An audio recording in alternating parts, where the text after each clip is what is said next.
Hello and welcome to On Point. I'm Emily Davies. Immigration reform has been a widely debated topic, particularly when it comes to those who enter and live in the United States without documents. The Department of Homeland Security estimates a population of 11 million immigrants living and working here illegally. California residents are no strangers to this issue. The Department of Homeland Security's 2010 report found states to have the highest population of undocumented immigrants in the nation, with about 2.5 million. States have attempted to create their own reform plans, but have run into some ethical and legal controversies. President Obama decided to make the issue one of his top priorities in the final term. In his State of the Union address, Obama says real reform means stronger border security, putting more boots on the southern border than at any time in our history, and reducing illegal crossings to their lowest levels in 40 years.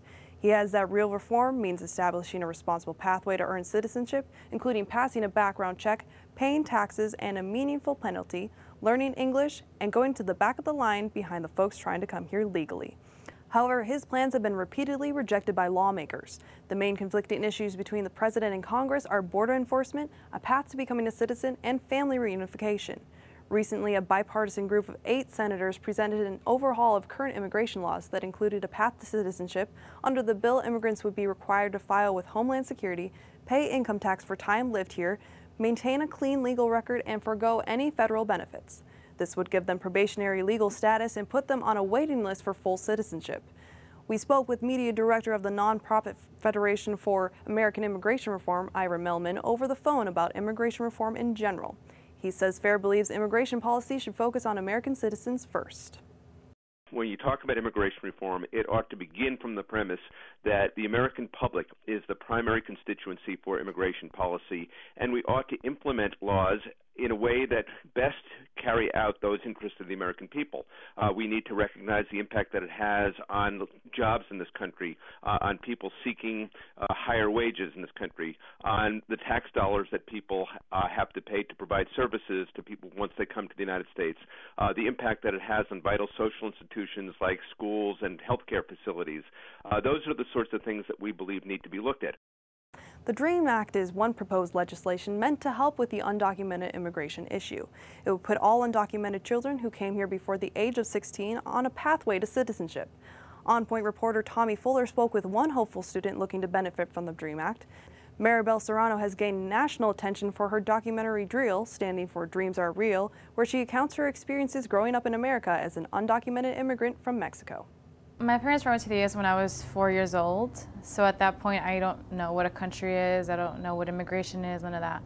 So I just grew up here, American, normal, feeling, just living a normal life. But when I really found out was when I tried to get my first job, and I realized that I couldn't because I didn't have the proper documentation, and all my peers, my friends, they were all getting jobs, and I just felt really left out. Serrano says although Mexico is her heritage, America is her home. If you're born to your mom, she gave you birth, but then when you were 4 years old, you have a different mom and she raised you for 21 years, obviously that's who you feel is your mom. That's who educated you, that's who made you who you are. So I feel like a connection with Mexico, and I'm proud of having Mexican roots, but I feel like completely American. I've been raised here all my life. Though getting things like a job and financial aid for her schooling has been difficult, she says she's managed to find work, buy a brand new car, and will be graduating from CSUN in the near future. We asked Mehlman about FAIR's position on the DREAM Act, and he says although they understand there are some people like Serrano who did not choose to come to this country illegally, granting amnesty will send the wrong message to foreign parents. If you send a signal around the world that if you get your children to the United States, however you get them here, if you can keep them here for a few years and they complete high school, that they will be rewarded with a green card, essentially what you're doing is encouraging more people to violate the law. And again, this comes at the expense of opportunities for other people. The DREAM Act includes access to in-state tuition in state universities at a time when many families in this country are struggling to get their own kids through college. It shifts the onus for having broken the law from the people who broke it, namely the parents, to the American people. And we understand that very often there are innocent children who are kind of caught in the middle here. But ultimately, it is the responsibility of the parents, not American society. But but we don't have to choose between mass capitulation in the form of amnesty or mass deportations, which nobody seriously is suggesting anyway. Now I'll hand the discussion over to On Point's Amber Canyon for more on the story. Thank you, Emily. Today we have with us Professor of Economics at Cal State Northridge, Shirley Svorny, and Cal State Northridge Chicano Studies Professor Martha Escobar. Thank you for being with us today, ladies. No, thank you. So I'm just going to jump into this by starting off with the obvious. It's President Obama's second term, and there's been a lot of talk about immigration reform, and people are really starting to feel like there may be some progress on this issue. So my first question is for you, Shirley. What are the economic implications of Obama's planned path to citizenship? Well, kind of the economics of immigration is fairly straightforward, that to the extent that people can come here and be more productive, it benefits them and it benefits the United States. So the issues are really just more the nature of the policies and whether they favor certain groups or whether they encourage illegal immigration. And so you really want to look at them individually and see how they, stand up against those kinds of issues. So how many more workers do you think that our labor market can really absorb? Actually, a labor market can absorb a lot more workers than you think. The classic example is when all women decided they wanted to work and they all entered the labor market and jobs are created. So having labor is a good thing for business and increases the gross domestic product. There's not a fixed number of jobs in any country. So my other question too on that specific issue is people often say that undocumented immigrants, they work in this country, they do work that other Americans refuse to do. So do you think that's true?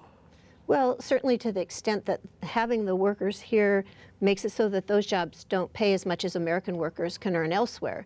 But if those workers weren't here, the wages would be higher and some American workers would be willing to do them. So it's not the job so much as the wage. And these are jobs that it's nice to have low-cost labor. It benefits the workers and it benefits the people who buy the products. It doesn't make it, it's not that those jobs wouldn't be filled. You wouldn't have as many, the product prices would be higher. So Martha, my next question is for you. Are undocumented workers often exploited in this country? Yes, and not just undocumented workers. It's also, for example, guest workers, people that come in with visas that are brought in to H-2 visas specifically that are brought in to labor. And so what ends up happening is that in that situation, when they're guest workers, they can only work for that employer. You can't move to another job. If you move, you lose your visa and you become undocumented or you have to return home. And so what we've seen in those cases is that employers in some cases have confiscated their passports and their visas and pay them extremely low wages. So it's not just undocumented workers. The status of undocumented workers makes them vulnerable to exploitation. It makes it very difficult to move from one job to another if you don't have social security number, so on and so forth. So that does make them vulnerable, but it's not just undocumented workers. So can I just kick in here? So I was going to say that I certainly understand why it seems like they would, be in the situation where people could take advantage of them, but just without knowing too much about it, I would guess that it's not super prevalent in that if you want someone to work hard for you, it's not really, treating them poorly isn't a good way to get them to work hard for you. And I would imagine that the employers have some kind of reputation at stake because in the future, people are going to have to come to work for them. And so I would be really surprised to find, people always take one or two stories, and maybe there are many. Maybe it's 20%, maybe it's 30%. I just don't imagine it's almost everybody because it just, the way I look at it just seems hard to believe that, that's the way to get someone to work for you is to treat them poorly and then to get someone to come back and work for you again. So I don't know what the percentage is, and you don't either, right? No, not the exact percentage, but we have to think of, that's why in a capitalist society, we like having unemployment because that makes, if you don't want to work for me, I can get anybody else, right? There's for you one job, there's, many applicants to come in and for lower wages. So that's what makes it vulnerable too. when you have so many people that are unemployed, you're more than likely going to stay in that situation if, right? And that's why the United States, we rely on undocumented workers to come in and do that work for us because they serve that purpose. If a person who's a legal resident or a citizen has a job, right, and you're being mistreated or the working conditions are poor, you can always decide, you know what, I may leave and so on. That's fine. Go ahead and leave because there's these many more people, other people who are willing to come in, especially undocumented, that are willing to come in and do that job. So, so it is, from what I've, not just studies, but family members, friends. I'm sure there's cases. Do you know cases of people that are well treated? No, yeah, and so in some cases, yeah. I just want to make it not. No, it's not. It's not. And they say, one or the other. All workers are poorly treated. Structurally, it is what we have in place. Yeah. So, other than that, the issue of work, immigrants who do come to this country undocumented that make this journey, what is their typical experience? Other than the issues they have with work. Like a typical story, I should say. Better way to say it. No, it's so varied, right? It just depends. A lot of it has to do. Most people do desire work, right? That's many people. That's why they're here. So that becomes a big struggle to just be able to obtain a job, and what that entails. It depends on if you have connections, if you have family members, if they know people that will hire you. So a lot of it has to do with who, the social networks that are available to you. It can be your family, friends, or church, or, So a lot of it has to do with that. In terms of things are difficult. Think of, for example, housing, right? Sometimes the things that are asked for housing in terms of identification, so on and so forth. In some of these cases, they do need to resort to, for example, in some cases, purchasing a fake identification just to be able to get through little small things, renting a place, or purchasing something on credit, or, So it depends what you're talking about specifically. A typical day, and then it's gendered as well, right? It's different experiences for women and men, for people who are elderly, So would you say there's a different experience for, say, students? Because I know the DREAM Act is a very big issue as well, or topic. And it depends on when they're brought to the United States, right? In terms of students, from what I've heard from the dreamers, from their stories, from their narratives, is that they grew up in the United States, many of them from a very young age, just as another youth in the United States. They don't really come to understand the meaning of being unauthorized in the United States until they get to the point where they want to drive, where they want to get a job, when they want to go to college. And so that's when it really hits many of them.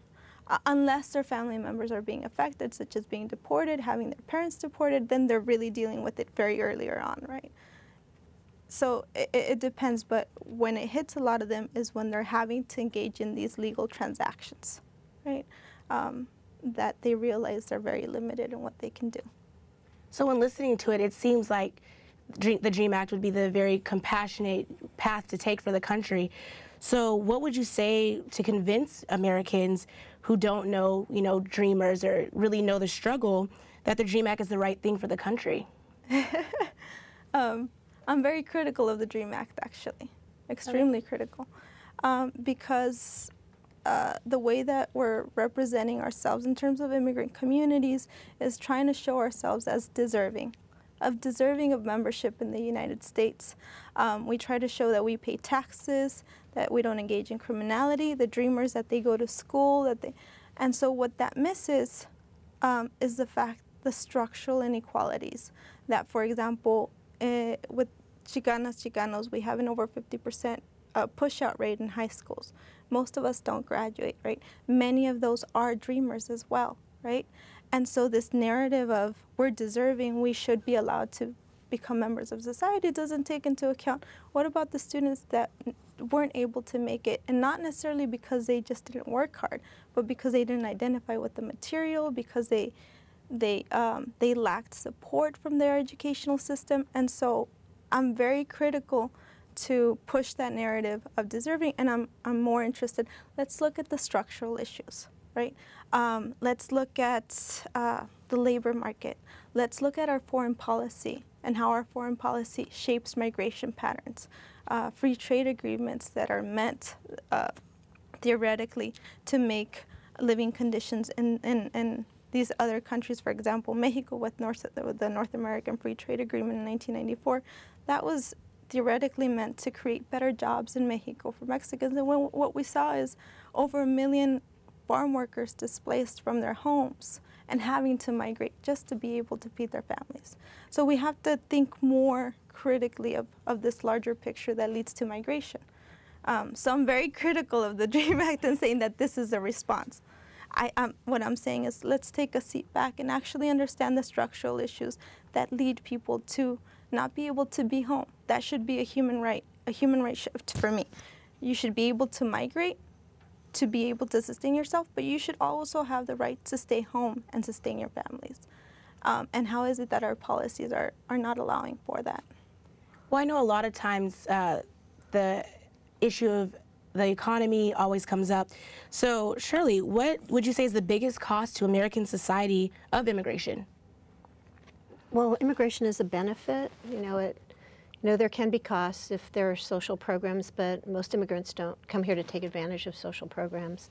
I want to get back and say one point about what you said about how a lot of kids who would be dreamers if we weren't, judging them, don't graduate high school. But if they knew they had the potential to work in the United States, I think you'd see a change in their behavior too. I mean, a lot of people don't work hard because in economics, we always talk about how it's the incentives that affect your behavior. And if you thought you had the opportunities that everybody else has in this country, you might change your behavior. You wouldn't have as many people dropping out. So from the economics point of view, to get back to your question, there's, immigration can benefit countries. In fact, it's going to be interesting to see what happens in the next 20 years, because a lot of countries are getting, their populations are getting older and they have a lot of social programs, and they're going to need young workers. So some of these countries are paying people to have babies, but at some point they're going to turn to immigration as a way to get young people. I'm just not sure the United States we have the same problems that these other countries have in trying to sustain the social programs with a small cohort of young people. So who would you say is really benefiting, and with that, who is hurting, if anyone, from undocumented immigration? Well, the issue with undocumented immigration is that it's against the law. That's what people who are against it would say, that there's people who would like to come here. I think the way our immigration policy seems to be one where if you can sneak in, or if there's some political reason for you to come here, we let you come in, but we don't have what maybe economists would call a rational immigration policy that would encourage, people to come who really have the most to gain from coming to this country. And one kind of interesting proposal, two economists, Gary Becker and Ed Lazier, have suggested that we allow people to come to the United States freely, but charge them $50,000. And you could borrow the money and you'd pay it back. And their point is that that would be better than the kind of point system we have now and the illegal immigration, because people would only come if it was really valuable for them to be here. And they're kind of saying that would, whenever you have immigration, you're rationing it. And they're saying that's a better way to ration it than the political mechanism we've been using. So in terms of, getting people to the country, I know that, Martha, you recently held a panel, and one of the speakers on the panel, it was about migration, and one of the speakers said something to suggest that some immigration reform advocates who, may not necessarily be for the undocumented immigration, that some of it may suggest some type of racism. And in terms of the anti-immigration movement? Yes. Historically, that has been the case from the very foundation of the United States. Our first naturalization laws, for example, the 1790 naturalization law, which meant, who is allowed to naturalize as a U.S. citizen of people who migrated to the U.S. That very first law said only white property-owning men were allowed to naturalize from the origins of the country, right? from that point on, our immigration to the United States has been a racialized history. Our immigration policy, the exclusion of Asians, for example, the Chinese Exclusion Act of 1882 had everything to do with race. So from the very beginning, we've had that history. So racism has been institutionalized into our immigration policies. And we can't leave that behind. So one nice thing about this thing where you'd pay 50 grand is that it wouldn't have a racial component at all. But we have to realize that because of these histories of inequality, because of colonialism and the fact that the countries that are poorest in the world are poor because of that history of colonialism, and colonialism is rooted in racism, it still has that impact. So what is the implication for us? Well, this is what I want to get at. Okay. I noticed that you're mentioning a lot of different history moments of like migration, and it seems like a lot of those have kind of changed over the years. So when you hear immigration reform groups like FAIR talk about the need to protect American people's rights and laws, does it really make sense since so much has changed from those times? It depends. It depends what you're talking in terms of change, right? Yesterday, one of the speakers at the panel that you just mentioned, the panel was on understanding the relationship between the experiences of blacks in the United States and the experiences of Latino migrants today. One of the speakers, Professor Rhonda McGee from the University of San Francisco, she made a connection between slavery and the system and the labor market that we established in the United States of bringing in non-white bodies to produce wealth for a white nation, right? And she said that provided the model from which we now draw from. Once we no longer had the ability to enslave people, then we brought in other non-white bodies to produce that wealth, such as the Chinese, and then when we didn't desire them anymore because of racial ideas, we excluded them, and then we brought in Japanese, and when we didn't want them anymore because of these racial ideas, we excluded them, and then Mexicans as well, right? And so it's been a history where we have that relationship. Think about today in terms of racism, or is it just that these people find opportunity in the United States? Like, were there white people who wanted to come that we didn't allow to come? But again, it goes back to that history of colonialism, right? That the history of racism and colonialism in the globe. So that's why you have countries, for example, Africa looks the way that it does because Europe is the way that it does. So your logic is they're poor because of us. And then what's the implication for our immigrant policy? In terms of, exactly, right? Because our foreign policy continues that legacy. So for example, the North American Free Trade Agreement that we signed between Canada, the United States, and Mexico, right? That's inherently an unequal economic relationship between these countries. And so what's going to end up happening is that Mexico had a lot of migrants that were displaced because of that unequal relationship. Whenever you open up trade, that happens. So do you think there is an economic implication there? Right. Whenever you open up trade, you always displace some people, and that's what trade means. It means you buy from the low-cost producer. So when you open up borders, you're going to have people who have to change what they do. And that's always common. I mean, there may have been other people in Mexico who did really well because their products were selling in the U.S. and in Canada. Usually it's not one-sided. It's usually better for a country to trade because if you don't trade, you tend to be poorer. But it depends how you're trading, right? And in this case, we want free trade specifically for us to be able to, for example, export to Mexico corn that's subsidized in the United States that ended up displacing so many people in Mexico. But then when that displacement happens because of our policies, because of our economic and foreign policies, our response is, for example, to militarize the border so that when those bodies that are displaced need to find work and end up trying to find it across the border, they're stopped. So I think it seems to me that your problem is with subsidies to agricultural crops, not the whole rest of the chain. Just if there were no subsidy, you'd be okay with that? I'm sorry to interrupt, please, but listening to you guys, there's always different angles. There's always both, personally and politically, economically, there's so many different angles. So do you think that a compromise can ever be reached over the issue? Yeah, I think so. What do you think? It depends what we mean by compromise. And my perspective is that we need to take a step back and really understand structurally what leads to migration, including our economic policies, our foreign policies, how our response to immigration is racialized, how it's problematic. Take that larger picture, and then from that point, when you're well educated, when you've had that conversation, what do we do at that point?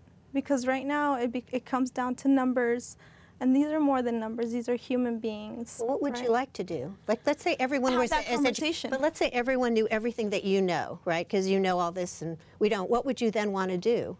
After having that conversation, we'd need to start changing our foreign policies with countries. So this is not just immigration. You'd want foreign policy. Yeah, no, it's not just immigration. Right. It's not just immigration. It has to be a bigger because issue. Immigration is policy is economic policy, right? We have to look at it. It's certainly a larger perspective. Well, thank you so much, ladies, for being with us today. Thank you, Amber. Nice being with you. Come on, let's go. Just a minute, I gotta finish this. Wait, you're gonna post those pictures of Mary? Yep. She thinks she's so hot. But her mom and dad will see them. Her grandmother, her little sister, everyone she knows, it's gonna kill her. Who cares? Just a couple of pictures. It's no big deal. No big deal? Don't. This has gotta stop.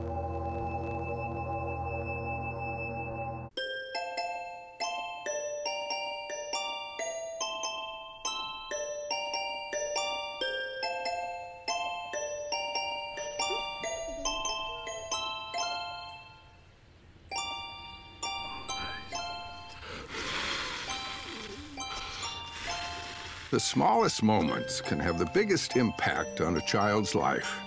Take time to be a dad today. Call or visit fatherhood.gov to learn more. It's Timothy Green's first day at school. What's in there? He's about to fall over. Anything he might need. There's a box of tissues on the bottom and some Band-Aids. There's a whole first aid kit, actually. Mom, I can handle it from here. You don't have to be perfect. Have a great day. That's too much pressure. Have the day you have. To be a perfect parent. There are two people in the world who want you more than anything. They'll make some mistakes, but they will love you more than you can ever imagine. There are thousands of children in foster care who will take you just as you are. My parents say I have to be home right after work. That's so gay. Totally gay. That is so Emma and Julia. Imagine if who you are were used as an insult. When you say that's so gay, do you realize what you say? Knock it off. We would like to thank you for watching On Point. You can follow us on Facebook by searching CSUN On Point and on Twitter at CSUN On Point, all one word. The show appears on our website at CSUNTVnews.com, and we air on television channel LA 36 Sundays at 4 o'clock. For Amber Canyon and all of us here at On Point, I'm Emily Davies. Thank you for watching.